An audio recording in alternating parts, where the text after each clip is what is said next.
Khangela checkpost પરથી કતવારા પોલીસે વિદેશી દારૂનો લાખો રૂપિયાનો જથ્થો ઝડપી પાડ્યો। ખંગેલા ચેકપોસ્ટ પર નાકાબંધી કરી આવતા જતા તમામ નાના મોટા વાહનોની તલાશી હાથ ધરતા હતા। તે સમયે ત્યાંથી બાતમીમાં દર્શાવેલ એક આઈસર ગાડી પસાર થતા પોલીસ સાબદે બની હતી અને ગાડી નજીક આવતાની સાથે તેને ચારે તરફથી ઘેરી લઈ ગાડીમાં સવાર વિકાસકુમાર રાજમલજી તેલી અને તેની સાથેનો દેવેન્દ્રભાઈ રામલાલ નાથી બંને રહેવાસી રાજસ્થાન નાની પોલીસે અટકાયત કરી ગાડીની તલાશી લેતા પોલીસ ચોંકી ઉઠી હતી। આઈસર ગાડીમાંથી પોલીસે વિદેશી દારૂની પેટીઓ નંગ 500 જેની કિંમત ₹59,19,000ના પ્રોહિબિશન જથ્થા સાથે ઝડપાયેલ ઇસમો પાસેથી મોબાઈલ ફોન તેમજ આઈસર ગાડીની કિંમત મળી કુલ ₹59,19,000નો મુદ્દામાલ કબજે કરી ઉપરોક્ત ઝડપાયેલ ઇસમોની પૂછપરછ કરતા વિદેશી દારૂનો જથ્થો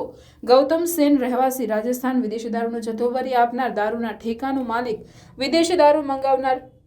વડોદરાના ઈસમ તેમજ અન્ય એક ઈસમ મળી એકબીજાની મદદગારીમાં હેરાફેરી કરતા હોવાની કબૂલાત કરતા આ સંબંધે કતવારા પોલીસે તમામ વિરુદ્ધ પ્રોહિબિશનનો ગુનો નોંધી આગળની કાયદેસરની કાર્યવાહી હાથ ધરી છે।